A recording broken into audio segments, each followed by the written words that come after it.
Vamos a estar leyendo de una versión Reina Valera, a excepción del comienzo, y nada más porque quiero explicar, quiero que se entienda mejor lo que voy a decir. Entonces, Filipenses 1, del 12 al 14, y vamos a comenzar. Voy a leer de una Biblia que es Palabra de Dios para Todos. Esa es la versión. Ustedes me pueden seguir en su Biblia Reina Valera, pero simplemente para que escuchen lo que dice. Lo he puesto también aquí en la pantalla. Y dice Filipenses 1, del 12 al 14, dice: hermanos, quiero que sepan que lo que me ha pasado ha servido para que se conozca más la buena noticia de salvación. Toda la guardia, el pretorio, de palacio y los demás saben que llevo cadenas porque sirvo a Cristo. Además, mis cadenas han servido para animar a la mayoría de mis hermanos en el Señor a no tener miedo de dar a conocer el mensaje. Vamos a ponernos cómodos esta tarde.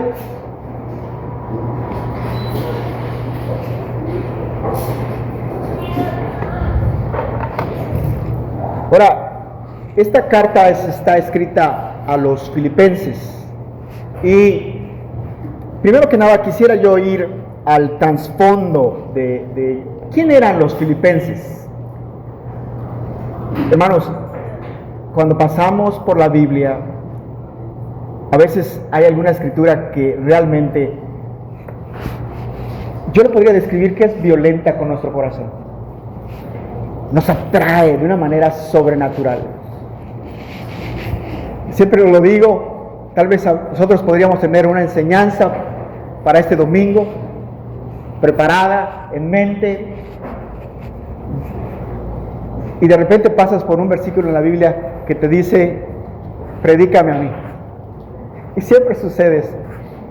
Y entonces pones tu enseñanza en el refrigerador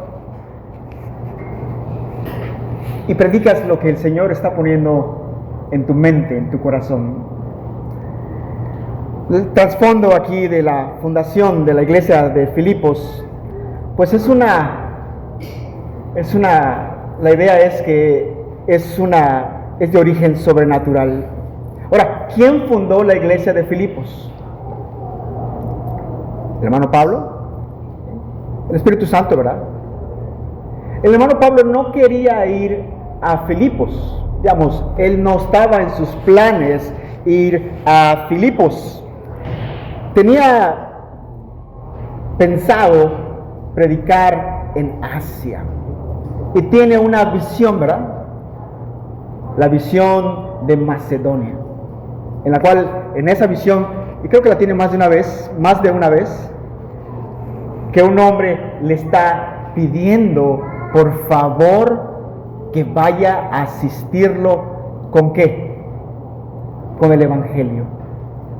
Si algo podemos asistir a alguien, hermanos, asistamos a las personas con el Evangelio. Ahora, ¿cuál es la respuesta de Pablo a la visión de Macedonia? Determina él cruzar el mar Egeo. Esto no es fácil. Va a cruzar el mar Egeo y va a dirigirse hacia Macedonia. Ahora, siempre me llama la atención eso del libro de los Hechos. Él no estaba solo. Silas estaba con él. Se les había unido también Lucas. Y estaba también su hijo en la fe, Timoteo. Y a mí me fascina este tipo de cosas. Hermanos, tuve una visión. ¿Cuál es la visión? No vamos a ir a Asia. Tenemos que cruzar el mar y vamos a ir a predicar a Macedonia. Porque tuve una visión de un hombre pidiendo, pues vamos a hacerlo. Vamos. Estamos todos en el mismo espíritu y vamos para allá. y se dirigen para allá. Filipos no era una ciudad griega común, era parte de Roma, era parte de la Italia, y gozaba de todos estos beneficios como romanos. Tenían esta excepción de impuestos, derecho a la propiedad y esta justicia romana. Era una colonia que había muchos militares allí. Los primeros convertidos, ¿se acuerdan de ellos? ¿Se acuerdan de los primeros convertidos? Lidia, por ejemplo. Y una de las cosas con el Evangelio, yo lo estaba pensando, decía, el Evangelio no discrimina. Llama a gente bonita como ustedes, ¿no? Dios lo hace. El Evangelio, entonces, viene para todos tipos de clases sociales, hermanos. No pienses porque, me decía mi hermano o mi hermana el otro día, no piensas que porque la gente es pobre va a aceptar al Señor Jesucristo. A veces la gente pobre es la más dura de corazón. O no pienses porque eres rico vas a venir a Cristo. Entonces, la primera persona que es convertida es Lidia. La segunda persona, ¿se acuerdan? Y Lidia pues vendía esta púrpura o esta tela teñida de este molusco y era una mercader, ¿no? Entonces Pablo le predica a Lidia. Lidia es de las primeras bautizadas. Después está esta muchacha, y digo convertida, y a lo mejor no están de acuerdo ustedes, mis hermanos, esta muchacha que tenía un espíritu de adivinación, y sospecho, como varios teólogos, aunque yo no sea un teólogo, que esta muchacha, al ser libre de este espíritu, pudo ver el Evangelio con claridad. Otro, si alguien me puede ayudar, ¿quién más fue convertido en Filipos? El carcelero. Y todos se acuerdan de esto, ¿verdad? Todos ustedes se acuerdan, ¿qué tengo que hacer para ser salvo? Ahora, son azotados, son tratados de una manera mal por esto, y Pablo tiene que decirles a las autoridades después que son azotados, ¿cómo se dice? Es legal azotar a un ciudadano romano, y los quieren, como hacen las autoridades, los quieren ahí poner debajo de la alfombra. No les dice que vengan las autoridades a hablar con nosotros personalmente. Entonces vienen a disculparse de ellos por haber azotado a un ciudadano romano. ¿Cómo llega esta carta a los filipenses? Pues por medio de Epafrodito. Epafrodito era el pastor de esta iglesia, y Epafrodito va a ver a nuestro hermano Pablo y le lleva una ofrenda, y de regreso trae esta carta. Qué precioso cargo, ¿no? Qué preciosa palabra. ¿Cómo llega Pablo a prisión? Ustedes se van a acordar, fue arrestado en Jerusalén, fue acusado de haber metido a una persona, no incrédulo, si una persona gentil en el templo. Hay un complot de los judíos, está 2 años en Cesarea, después apela al César porque sabe que no va a haber un juicio justo ahí donde está, y hace un viaje largo donde hay un naufragio. Y llega a Roma, donde ahora comenzamos a ver cómo se desenvuelve esta carta. Ahora, Pablo no perdió ninguna oportunidad. Hermanos, Pablo no perdió ninguna oportunidad de predicar el Evangelio. No sé si tú puedas analizar fríamente esto. Y no estoy poniendo a Pablo como el modelo a seguir, hermanos. Cristo es el modelo a seguir. Pero no pierde, cuando es llevado ante las autoridades, siempre habla el Evangelio. Cuando está frente a Félix, y esta es una de las enseñanzas más hermosas, la tiene el hermano Spurgeon, le habla sobre la justicia, el dominio propio y el juicio venidero. Félix tenía una mujer que no era la suya y lo hace temblar. Habla ante Porcio Festo, el sucesor de Félix. Habla ante Agripa, el segundo, y Berenice. Y entonces siempre tiene este ahínco, siempre tiene este denuedo de predicar la palabra de Dios. Aquí en la pantalla, hermanos, o en sus Biblias, Filipenses 1:12. Y dice, ahora sí regresamos a la versión Reina Valera 1960, dice: quiero que sepáis, hermanos, que las cosas que me han sucedido han redundado más bien para el progreso del Evangelio. 13 dice: de tal manera que mis prisiones se han hecho patentes en Cristo en todo el pretorio y a todos los demás. Y ahí, después de la palabra prisiones, tenemos una referencia cruzada. Algunas Biblias la tienen. Pongamos atención a esos detallitos cuando estemos leyendo la Biblia. Después, y la podemos ver, está marcada. Vamos a ver cuál es esta referencia cruzada. Hechos 28:30. Y le digo, pongan atención, porque siempre usted está preguntando: oye, ¿cómo leo la Biblia? ¿Cómo leo la Biblia? Pon atención. Si ves una letra, te diriges a la referencia cruzada. Si estás leyendo en un dispositivo, le haces clic nada más a donde está la letra y te da el versículo, la referencia cruzada. Y esta es la referencia cruzada que tenemos, Hechos 28:30. Y Pablo permaneció 2 años enteros en una casa alquilada y recibía a todos los que a él venían. Ahora, este versículo 13 dice, si se dan cuenta, dice: se han hecho patentes en Cristo en todo el pretorio y a todos los demás. Los sufrimientos, las cadenas de nuestro hermano Pablo habían sido para beneficio del Evangelio, tanto que se habían hecho presentes a toda la guardia pretoriana y a todos los demás. Eso es muy importante, escuchen, porque la guardia pretoriana no era como el policía de la esquina nada más. La guardia pretoriana era la élite, era la única guardia, los únicos soldados que estaban ellos asentados en Roma. Hay cosas muy interesantes de ellos. Ellos, por ejemplo, no usaban un uniforme, usaban una toga. Debajo de la toga tenían la espada. Y siempre cuando oigo eso, lo relaciono con los creyentes.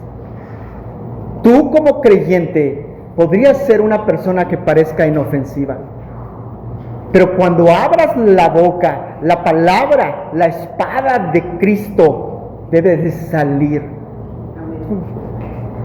Estos legionarios, esta guardia pretoriana era el cuerpo militar de élite. Su base era Roma, como dije. Su hogar era un cuartel, la castra pretoria. Ahora, ¿por qué era la guardia élite? Y era privilegiada por varias razones. No cualquiera podía ser pretoriano. Había que haber nacido en la península, haber sido romano. Tenías que haber sido, no solamente ciudadano, tenías que tener un físico impecable y un comportamiento impecable. Qué importante es esto.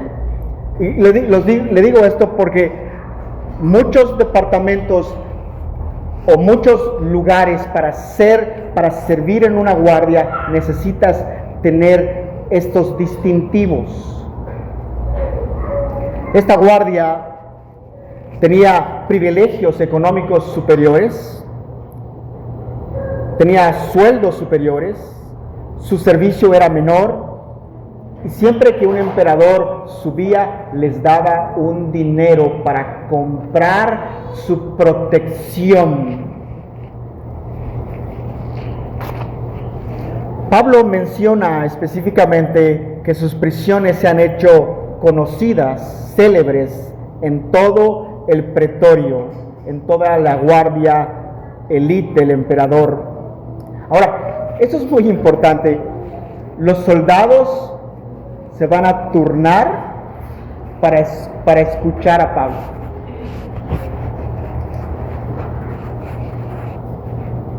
Los soldados van a escuchar sus oraciones, sus predicaciones, y van a escuchar el Evangelio. Y les voy a decir algo que la mayoría de ustedes desconocen, que no ha estado en una prisión. En una prisión, todo el mundo sabe la vida de todos. Todo el mundo sabe por qué estás allí. Todo el mundo sabe si tienes dinero, qué comes, qué no comes. La vida en prisión es una vida pública. Ahora, sabemos, quiero que, y tal vez este punto no lo conocían, sabemos que por los hechos de los apóstoles se les permitió permanecer a solas con un soldado que lo custodiaba. Se ha demostrado claramente que estaba prisionero y toda la guardia pretoriana sabía a qué se debía Pablo. La guardia romana tomaba turnos para escuchar a Pablo. Y eso es muy importante. Escuchen, el Evangelio no puede venir sin gracia. El hecho de que alguien te escuche o cuando enseñes el Evangelio, hermanos, tratémoslo de hacer con gracia. Si los soldados están escuchando a Pablo, es porque lo está haciendo con gracia. Qué importante es esto. Pablo no menciona la tortura de la convivencia forzosa día y noche con estos rudos legionarios. Todo esto no importa. Lo que importa es la oportunidad de predicar el Evangelio. Esta es una imagen santa, apasionada del apóstol. Al final de la carta a los filipenses, él envía saludos a los santos, especialmente a los de la casa del César, empleados, esclavos, funcionarios del palacio, incluyendo, digamos, esta guardia imperial en Roma. Ahora, no vamos a pensar que somos Pablo, pero vamos a pensar como seguidores de Pablo, como Pablo era seguidor de Cristo. Amén. Y algo que me llamaba la atención hoy en la mañana, no tenemos excusa hoy. Padres, no tenemos excusa. Tenemos tanto material. Seguidores de Cristo. El otro día estaba yo viendo un documental de la vida de Matthew Henry, el puritano. ¿Tú sabes el bien que le haces a tu hijo al ver estos documentales? O ver la vida de un Jonathan Edwards, o ver la vida de un, ¿cómo se dice? De un Spurgeon, de un Owen, un Ryle. Digamos, tenemos este material, está allí, no tenemos excusa. Tenemos estos ejemplos a seguir. Ahora, quisiera que por un momento pensáramos en nuestras vidas. Y pensáramos en nuestras vidas y podríamos decir que si las cosas que nos han sucedido, las circunstancias que nos han sucedido han servido para el progreso del Evangelio. ¿Amén? ¿Podemos decir esto? Honestamente y genuinamente podemos decir que las cosas que nos han sucedido y nos han servido para el progreso del Evangelio. Yo creo que deberíamos estar conscientes y deberíamos ser honestos si las cosas que nos han sucedido han servido para el progreso del Evangelio. Me moví de casa. ¿Eso sirve para el progreso del Evangelio?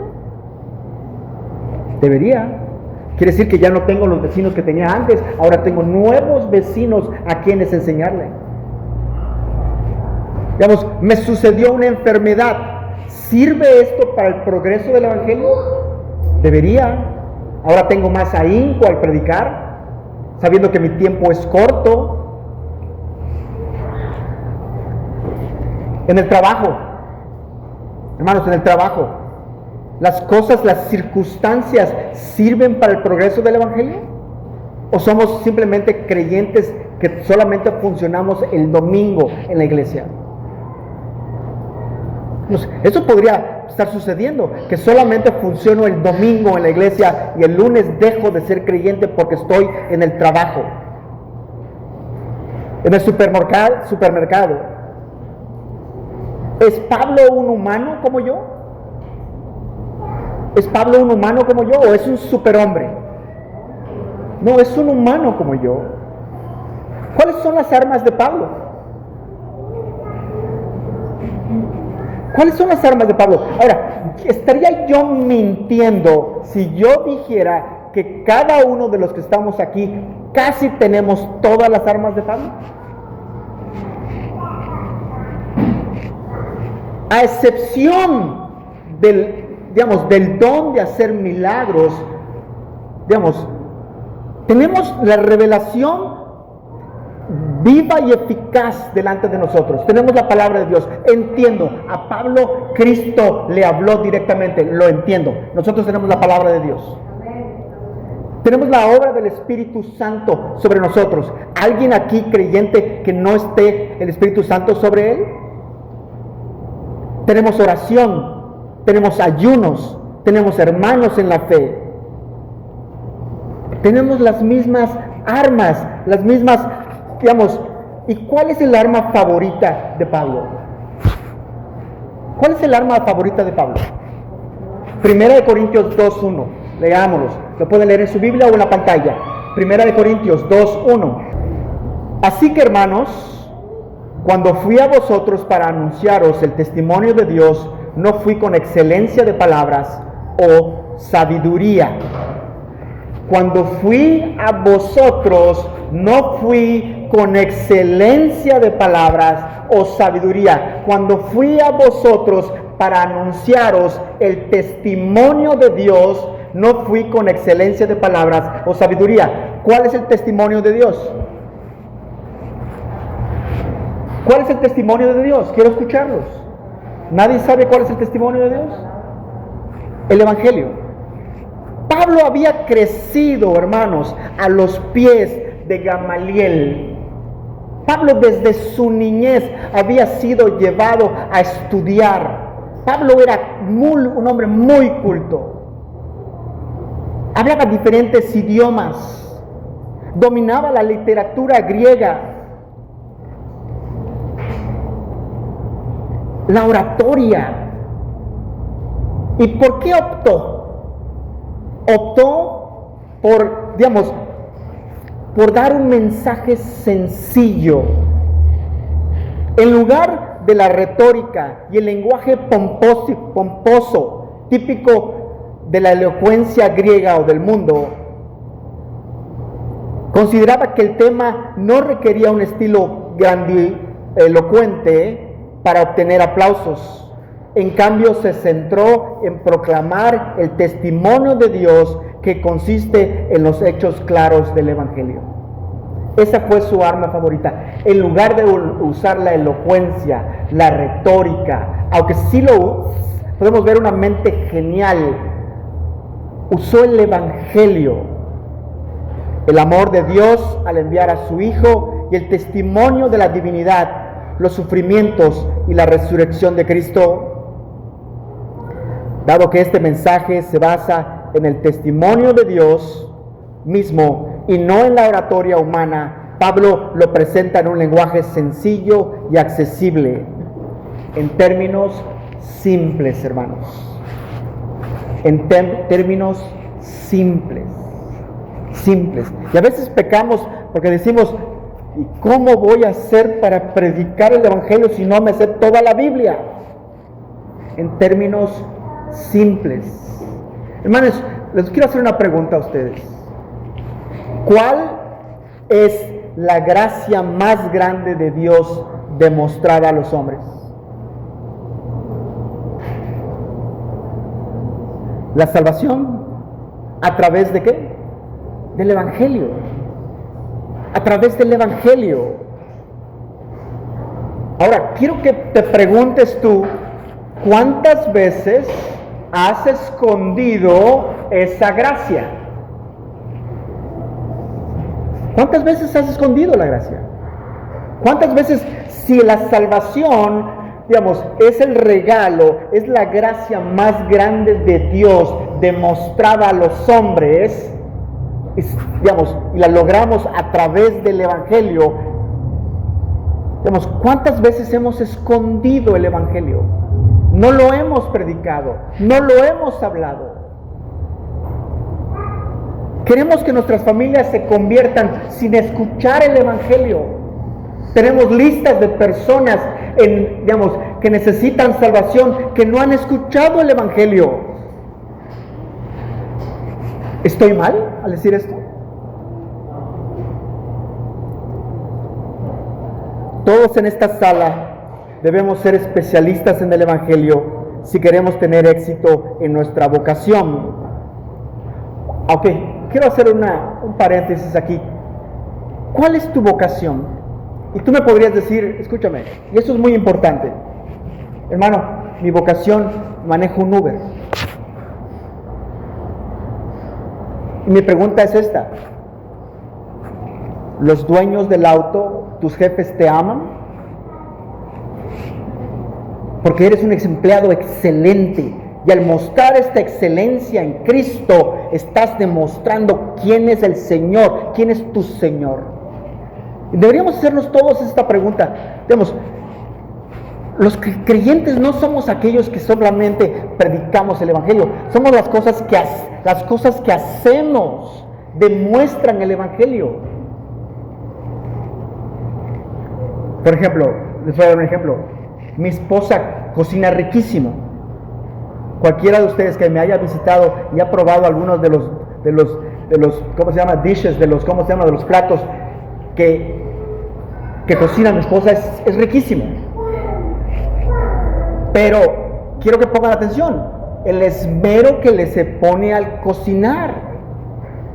Y yo admiro el esmero que ella pone al cocinar. Y entonces, realmente lo que hagámoslo para el Señor. ¿Qué importante es esto? Por supuesto que hemos sido llamados a predicar el Evangelio. No todos son llamados a predicar desde aquí, decía Francisco. Por supuesto. Pero no lo hacemos durante nuestra vida, o durante nuestra vida diaria. Les voy a decir un secreto. Tal vez algunos de ustedes no van a estar de acuerdo conmigo, pero las personas que enseñan y predican son más vulnerables. Son más vulnerables. Y lo digo por esto. Primeramente, porque va a haber un juicio más estricto sobre ellos. La misma Biblia dice que no nos hagáis maestros muchos de vosotros, sabiendo que recibiremos mayor condenación. También siempre hay este ataque sobre el liderazgo. Al estar al frente, nos convertimos en blancos principales para la crítica, la tentación, al ataque, y lo que los hace humanamente más vulnerables, nos hace humanamente más vulnerables a las caídas. Pero algo que realmente pensaba yo en esto, meditaba yo en esto, algo que hace vulnerable al que predica y enseña, es que muestra nuestra debilidad, expone nuestra verdadera naturaleza débil. Antes de que comenzar este discurso, yo tenía un problemita y iba a preguntarles, ¿oraron por el predicador? Porque es un humano.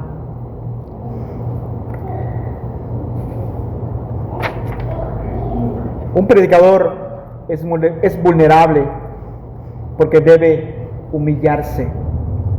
Debe humillarse. Cristo se vació a sí mismo y eso es algo maravilloso. Siendo nuestro modelo a seguir, un predicador debe humillarse, debe vaciarse para que Dios hable. Pablo aquí está mostrando su corazón. Hermanos, Pablo se está destapando, realmente está mostrando quién es él. Él sintió y comprobó todo lo que dice, pero las experiencias personales de esta carta, llena de esperanza a su iglesia predilecta, tienen un carácter propio.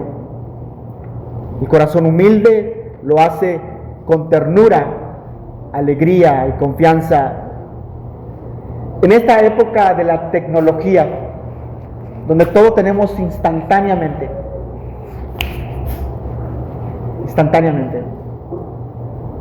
mi pregunta es, ¿estás pasando tiempo con tu Señor?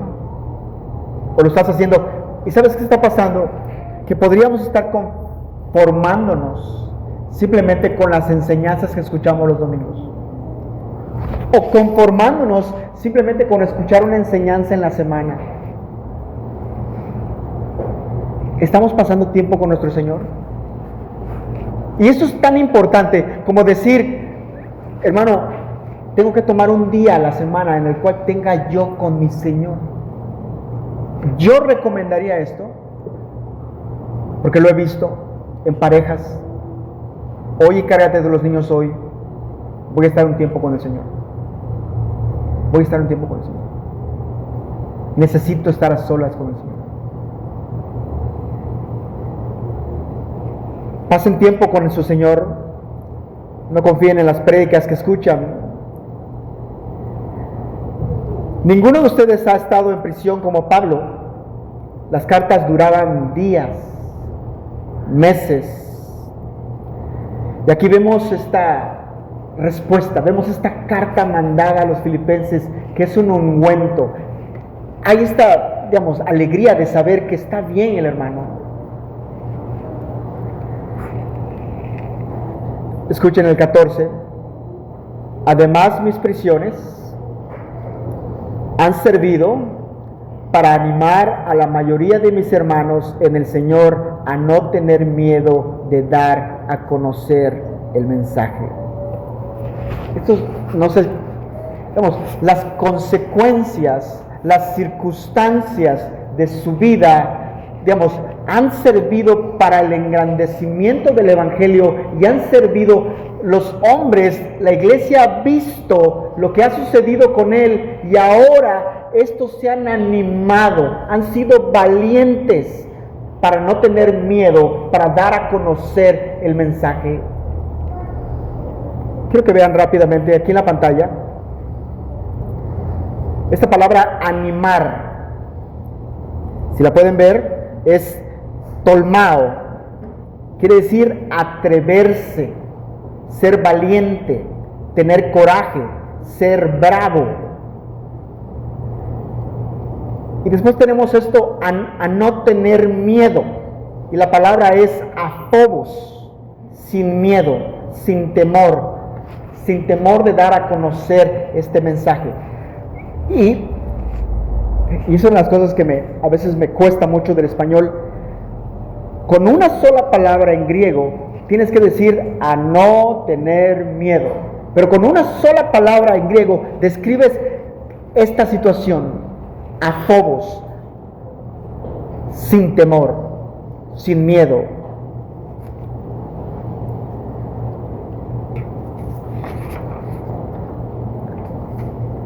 Piensen en las circunstancias Pablo redefine su situación. No ve a su encarcelamiento como algo terrible, como una tragedia. ¿Sabes cómo lo ve Pablo? Lo ve como que le han dado un púlpito, un estrado, y puede predicar el evangelio. Hay un impacto externo. El evangelio va a llegar a lugares donde no se esperaba que llegara. Qué importante es esto. Ustedes que están sentados en esta sala, pueden llegar a lugares que yo no puedo llegar. Yo tal vez no conozca a la familia de Emilio, pero Emilio tiene la obligación de predicarle a su familia. Yo no conozco tal vez a toda la familia Audet, pero la familia Audet tiene la obligación de llevar este mensaje. Y eso es lo que pasa con el evangelio. Pablo ha sido puesto en la cárcel allí, y de manera, esto no es una casualidad, y él utiliza esta oportunidad, este estado que se le ha dado para predicar el evangelio. Los guardias están tomando estos turnos y están escuchando el evangelio, y muchos se están convirtiendo. Ahora, hay un impacto interno. Estas prisiones, estas cadenas, están causando en los hombres y mujeres tener valentía para abrir la boca. Al ver el ejemplo del hermano Pablo, los hombres se están haciendo valientes. Si el enemigo lo llevó ahí para callarlo, pues se equivocó. Qué importante es esto, que nos veamos como una pieza eficaz del Señor Jesucristo donde quiera que nos encontremos. Pablo no está preguntando por qué me pasó esto. Y siempre estamos así, ¿no? ¿Por qué me pasó esto? No, ¿para qué me pasó esto? ¿Qué es lo que yo hago aquí? Esto no es un obstáculo, es una oportunidad. Mi actitud en la prueba está inspirando a los demás. Siempre he dicho esto: no desperdiciemos la prueba. Cuando pasamos la prueba, no la desperdiciemos. Es el momento que Cristo brille con tal luz que los demás puedan verlo. Tengo a veces problemas cuando una persona está casada con un incrédulo. Escuchen, y siempre esperamos que el incrédulo se convierta bajo el yugo. Eres un incrédulo y te tienes que convertir. Hermanos, es la obligación del creyente mostrar a Cristo al incrédulo. Ese es el poder del Espíritu Santo. Es fácil decirlo, pero una persona que está casado con una persona incrédula tiene la oportunidad de su vida de mostrar a Cristo. Las circunstancias de Pablo no son fáciles. Está preso. Esta es una de las varias cartas en que está preso. Y pregunta: ¿es mi comodidad personal más importante que el progreso del evangelio? ¿Es mi comodidad personal más importante que el progreso del evangelio? Ahora, nuestra pasividad, como dice por allá, el no hacer nada también significa hacer algo. Y esto es un contraste. Quiero que vean un contraste. El evangelio tiene urgencia. Hay una urgencia. Tenemos una fecha de caducidad. Todos los que estamos aquí, hay una urgencia de platicar, de hablar del evangelio. ¿Me está siguiendo nada más a mí? ¿Cómo no les sigue a ustedes? Estoy esperando a que todo esté bien para servirle a Dios. Hermanos, hay una de las grandes mentiras. Ustedes saben que he visitado cárceles. He visitado muchas cárceles. Muchas cárceles. Las he visitado como inquilino las he visitado como predicador, muchos. Y la peor excusa que tienen los hombres es esta: cuando yo salga me voy a convertir. Pablo está en la cárcel y está aprovechando la oportunidad de predicar el evangelio desde la cárcel. Si ustedes esperan hoy para que todo marche bien en su vida, para que puedan predicar el evangelio, eso nunca va a suceder. Nunca va a suceder. ¿Por qué no invito a nadie a Cristo? Hermanos, ¿por qué no invitamos a nadie a Cristo? ¿Por qué no invitamos a nadie a la iglesia? El texto dice: el nombre de Cristo se hace patente, evidente a todos. ¿Es el nombre de Cristo conocido en mis círculos, en mi trabajo, en mi familia, en mis amigos? ¿Es el nombre de Cristo conocido en mi gente allegada a nosotros? ¿O nos quedamos callados? Y esto es escúchenme, esto es un medidor, como los medidores que tenemos allá para medir la luz. ¿Qué tanto estamos hablando del evangelio? Porque si no veo ustedes me pueden decir muchas cosas, pero si yo no veo que nadie te acompaña, estaría pensando que no estás hablando del evangelio.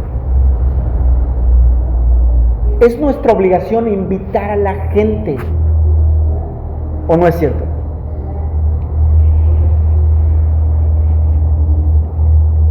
¿Tengo el mismo gozo que Pablo por la salvación de otros? ¿O mi fe se ha vuelto algo privado, algo egoísta? En el versículo 14 dice que los hermanos se atreven mucho más a hablar la palabra sin temor. La pregunta final para el creyente hoy sería: si los demás se fijaran en mí, cómo vivo mi fe, ¿se sentirían inspirados a hablar de Dios con más valor o se sentirían cómodos en su silencio? Así como el entusiasmo, y esto es muy importante, el entusiasmo es contagioso. Si los hermanos se juntan y dicen: ¿sabes qué? Vamos a empezar a predicar un día a la semana, vamos a salir a tocar puertas. Eso es contagioso. Eso es contagioso. También ser pasivo, pasmado, se contagia. En serio. Una iglesia, algo que dijo Juan el Bautista, me estaba recordando lo que estaba diciendo mi hermano esta mañana. Dijo Juan el Bautista que cuando viniera el Señor Jesucristo, Él nos iba a bautizar con su espíritu y fuego, ¿verdad? Eso está vigente hoy. Está vigente hoy. Algunos de nosotros nos ha caído un balde de agua helada y no hablamos. No hablamos. No testificamos. Pensamos que este evangelio es simplemente para retener. No hemos aprovechado las circunstancias.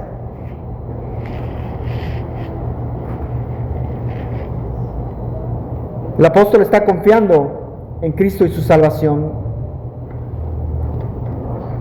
Su esperanza no es escapar de la prisión ni del martirio. Ambos están muy presentes en él. Sino que sea lo que sea que le aguarde en el futuro, se le concederá toda confianza, de modo que viva o muera, vivirá para el Señor. ¡Qué maravilloso! Él tiene la confianza que va a ver a Cristo, pronto o tarde. Hermanos, si nosotros hemos confiado en el Señor y creemos que el evangelio es verdadero, aprovechemos las circunstancias para hablarlo. A mí me fascina realmente este texto me fascina. Yo he pensado varias veces en esto. Decía, ¿cómo es posible que un hombre encadenado tenga la oportunidad, vea esto como una oportunidad para predicar el Evangelio? He visto hombres encadenados predicando el Evangelio. He visto hombres más fuertes que ustedes, con más fuertes que ustedes, grandes hombres, caer rendidos a los pies de Jesucristo por el Evangelio. Por el Evangelio. No estamos hablando de la vida o la muerte. La vida o la muerte. Hermanos, si creen en el Evangelio, prediquen en el Evangelio. No solo vean la vida de Pablo, vean sus vidas. Vean sus vidas. Vean sus vidas. Somos responsables por esto que se nos ha dado. Vamos a ponernos de pie esta tarde.